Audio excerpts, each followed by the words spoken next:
O Trapalhão do MBL. Pra quem não sabe, esse fim de semana, bom, já no começo de abril, teve uma explosão, uma enxurrada de notícias em relação ao Guto Zacarias.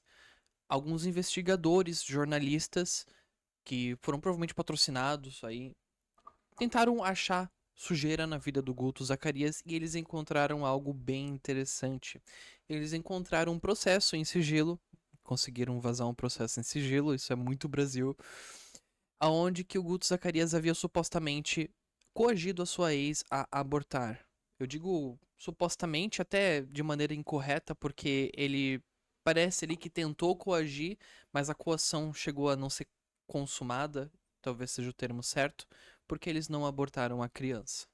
Mas o fato de que ele sugeriu isso em algum momento da carreira dele, enquanto ele ativamente defendia pautas contra o aborto, criaram, né, um ambiente para polêmicas muito grandes, do qual a gente vai estar conversando hoje, claro que com um pouquinho mais de respeito, já que o assunto é um pouco mais sensível. Meu nome é Dante, sou professor de inglês e designer de métodos, e hoje a gente vai estar falando sobre o aborto. E eu tenho um relato meu também que é interessante de adicionar nessa conversa, porque eu basicamente passei pela mesma coisa que o Guto Zacarias passou, na mesma época em que ele passou, né? Quando eu tinha 23 anos, quando ele tinha 23 anos, ele pensou em, né, fazer isso. Quando eu tinha 23 anos, eu pensei em fazer isso também.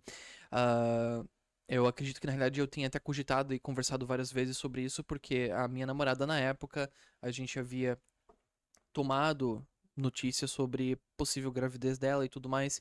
E a gente ficou muito neurótico, a gente ficou com muito medo, porque a gente tava começando a nossa vida, a gente tava começando a erguer as coisas, a gente tava morando numa kitnet, era só um quarto, era uma coisa muito apertada. E tinha muitas preocupações no que se diz em relação a isso. É claro, a gente simplesmente cogitou sobre aquilo. E isso é muito diferente do Guto Zacarias, porque o Guto Zacarias militava contra o aborto. Eu naquela época eu era mais contra o aborto do que eu era a favor, apesar de que eu tenho uma visão muito mais pragmática em relação ao aborto. A minha opinião ela é pragmática e ela muda muito de acordo com o contexto, de acordo com o ponto de vista, né? Eu tenho um ponto de vista emocional, humano, e eu tenho um ponto de vista macro, né, que leva em conta o futuro da nação como um todo, mas em geral eu penso que, bom, se o corpo, né, consegue viver fora do corpo da mãe e você ainda aborta, você claramente cometeu um crime, né? Então, abortos em estágios mais tardios da gravidez são considerados crimes, até porque era completamente desnecessário você fazer isso. E eu fico mais ou menos nessa. Mas enfim, eu passei por algo semelhante e eu achei muito desconfortável quando eu falei sobre esse assunto no domingo, tanto que eu tentei fazer vídeo segunda-feira falando sobre isso e eu também não consegui. Mas eu vi aqui uma matéria tratando do assunto que eu achei muito interessante. O Danilo Gentili ele escreveu no Não é Imprensa. E eu achei interessante o que ele falou, né? Ele colocou o Guto Zacarias como o trapalhão do MBL, né? Então tem uma mistura de IA. Aqui ele falou sobre muitas coisas e a maneira com que ele tratou essa situação inteira reflete muito do que eu penso e de como que eu me coloco nessa situação. Eu vou pegar algumas partes pra gente ler e conversar sobre, e a gente não vai ler ele por completo, senão a gente vai perder muito tempo. Em pleno ano eleitoral, enquanto Renação desempenha todos os seus esforços para ampliar o alcance do MBL no conservadorismo e no bolsonarismo, tentando se vender como a verdadeira direita, ver o passado de Zacarias reverberar no som de um megafone é um desastre. O áudio em que ele pede à ex-namorada aborte pode, ironicamente, abortar as esperanças do crescimento do grupo nas pesquisas. Eu também pensava isso, ahn, sábado e domingo, mas essa polêmica não estourou a bolha do Twitter, ela não estourou a bolha das imprensas de esquerda, ela não foi realmente pra grande imprensa e ela não foi pra grande mídia pra tentar manchar. Parece que é um tipo de polêmica que não causa tantos danos assim, apesar de que eu ainda acho que isso vai causar um dano talvez que meio que irreparável para a reputação do Guto por si só. Talvez ela não sangre tanto assim pro Renan, até porque o Renan teve um posicionamento muito genial ontem, né? Que foi exato o dia dessa matéria que o Danilo postou. Mas o Renan teve uma postura muito boa e uma postura que não passou pano, uma postura que realmente mostrou desapontamento sobre o Guto, então eu acho que ele tá bem nessa parte. Eu mesmo no X cheguei a dar RT na explicação do Guto ao lado de sua ex-companheira assim que o caso surgiu na internet. Porém, eu retirei meu apoio logo que tomei conhecimento do áudio que veio à tona. Cara, eu só ouvi a transcrição do áudio. Eu literalmente só ouvi a transcrição do áudio porque eu não consegui. Sabe, eu me senti muito mal ouvindo aquilo. Eu realmente me senti muito mal ouvindo aquele assunto. Pude constatar que não se trata apenas de um passado tão remoto, pois estamos falando de menos de 2 anos atrás, algo muito recente. Naquela época, Zacarias já pedia votos, discursando sobre a pauta conservadora e posicionando-se contra o aborto. E esse é o problema, essa é a maior, acho que a pior parte da polêmica, que é o fato de que a gente tem a discrição entre vida política e vida pessoal, e a gente tem essa desconexão que acaba matando a autenticidade da imagem pública, né? Então, se eu falar que eu sou uma pessoa, mas na vida pessoal eu sou outra, cara, eu mato a minha imagem. Eu mato a minha imagem. Deputados do PSOL que defendem o aborto abertamente agora querem caçar o Guto Zacarias justamente porque ele coagiu um aborto. Eu acho isso muito interessante, a maneira com que ele botou isso, a maneira com que o Danilo verbalizou isso é perfeito. A gente viu no fim de semana um monte de pessoas militando contra o aborto que são efetivamente de esquerda, por simplesmente quererem manchar a reputação do Guto Zacarias, não notando na implicação que isso causa na vista que as pessoas têm em relação a ela, né? Isso é uma desconexão. E isso mostra que, quando o momento é polêmica, quando o momento é lacrar, a gente não se importa com a ética, a gente não se importa com a moral, principalmente a esquerda. E eu acredito também uma parte da direita não se importa com a moral e com a ética na hora de passar o pano, como a gente vai ler aqui também no assunto. Já os que idolatram Bolsonaro, o mesmo que admitiu no passado ter cogitado abortar aquela caçula com cara de rato, também se mostraram profundamente escandalizados, com exceção de alguns bolsonaristas que entenderam o posicionamento do Guto e apoiaram pelo fato dele ter pedido perdão e ter admitido o erro. Eu acho que ter admitido o erro e ter trazido a ex já no primeiro dia, assim que a polêmica soltou, mostrou duas coisas. Mostrou uma coerência maior, ele teve um controle bom sobre a narrativa e isso causou uma estancada de danos, mas ao mesmo tempo mostrou que ele também já estava prevendo que isso ia acontecer e ele esperou a bomba explodir, o que foi idiota. Ele deveria ter contado pro grupo dele, ele já deveria ter se posicionado, ele já deveria ter admitido o que aconteceu, porque se ele tivesse admitido e ele tivesse se posicionado antes, isso não teria explodido tão feio. Se ele tivesse chegado aqui e falado, eu falei, em um certo momento da minha vida eu cogitei o aborto e eu fiz isso, isso, isso. E eu fui hipócrita, eu fiz errado, eu vou me afastar um pouco da política, mas eu voltarei.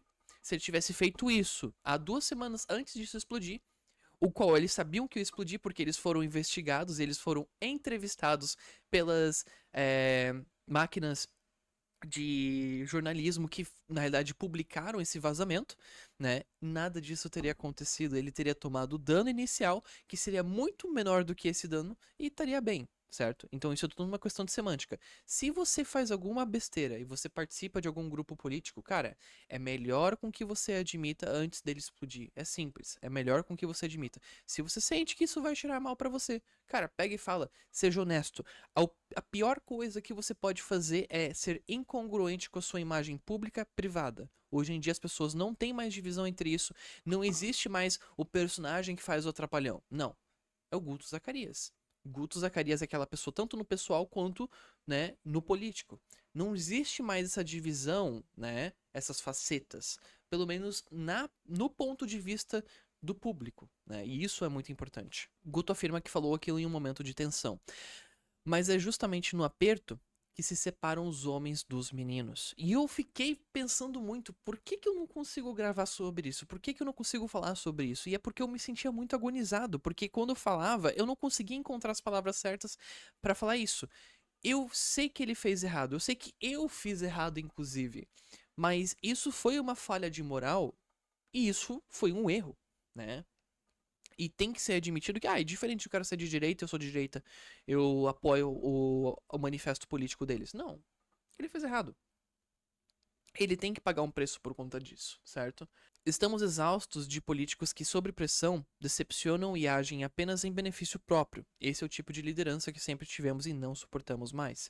Isso é um resquício dessa antiga liderança, porque afinal de contas ele escondeu, pensando que esse tipo de coisa não ia explodir, pensando no bom privilégio político dele, se ele conseguisse se eleger, garantir essa posição e possivelmente, né, ter o poder político dele garantido pelos próximos anos sem nenhum tipo de dano, eu vou escapar dessa, eu vou ficar na boa, né? Então é basicamente uma política de tirar vantagem também. É uma coisa errada, não dá pra admitir que não é errada.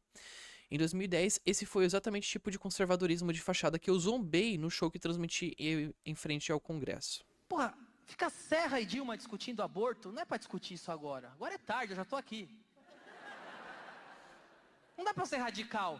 Um é contra o aborto, a outra é a favor. Não dá pra ser radical. Por exemplo, eu sou contra o aborto, mas em algumas ocasiões eu sou a favor. Por exemplo, quando o filho for meu. É muito bom. O Danilo Gentili é muito inteligente, cara. Assim, comediantes, eles têm uma capacidade verbal incomparável. Eles conseguem transformar qualquer uma situação em comédia. Isso é ótimo. O momento é tenso pro Guto. É horrível ter a privacidade vazada, porém também é horrível constatar uma pesada hipocrisia envolvendo um valor tão inegociável quanto o da própria vida. Isso é realmente pesado e sujo. Já que o assunto é aborto, o Trapalhão Zacarias deveria abortar sua esquete semanal de humor e sentar na rua com a cadeira para debater com o petista xarope. Será que o MBL vai abortá-lo? E, por acaso, houver o aborto de sua carreira política, espero que ele jamais aborte seu papel de pai. Acredito que o Brasil precisa muito mais de bons pais do que de bons políticos. Guto, seja para sua filha o melhor pai que ela poderia ter. Isso é mais que uma remissão, é uma volta por cima. Um bom pai terá feito algo muito melhor pela sociedade do que qualquer político já fez. Certo. Então, em relação ao futuro político do Guto, eu honestamente acho que faz muito sentido e muita congruência algum nível de punição. Banimento do movimento? Cara, talvez. Pode ser. Pode ser. Talvez perder o privilégio de concorrer pelo partido Missão, né? Nessa fase, nessa eleição, seria um. Seria uma punição, na realidade, assim, até um pouco bem mais acima do que eu imagino que será feito a ele. Eu acho que esse assunto ele tem muitas facetas, ele tem muitas coisas ligadas ao mesmo tempo, então ele é bem complexo pra quem que tá dentro do movimento, pra quem que tá fora é só xingar e meter no cu, né? A não ser se você for querer ter um pouco mais de respeito. Mas eu acho importante ressaltar que ele fez errado e que se a gente quer ter congruência com quem que é de esquerda, a gente quer poder cobrar os esquerdistas que são honestamente muito mais hipócritas, a gente tem que em primeiro lugar, condenar os nossos hipócritas e as pessoas que erram do nosso lado. Eu errei, o Guto errou, né? E é importante admitir isso em primeiro lugar antes de se participar ou fazer parte de qualquer um movimento.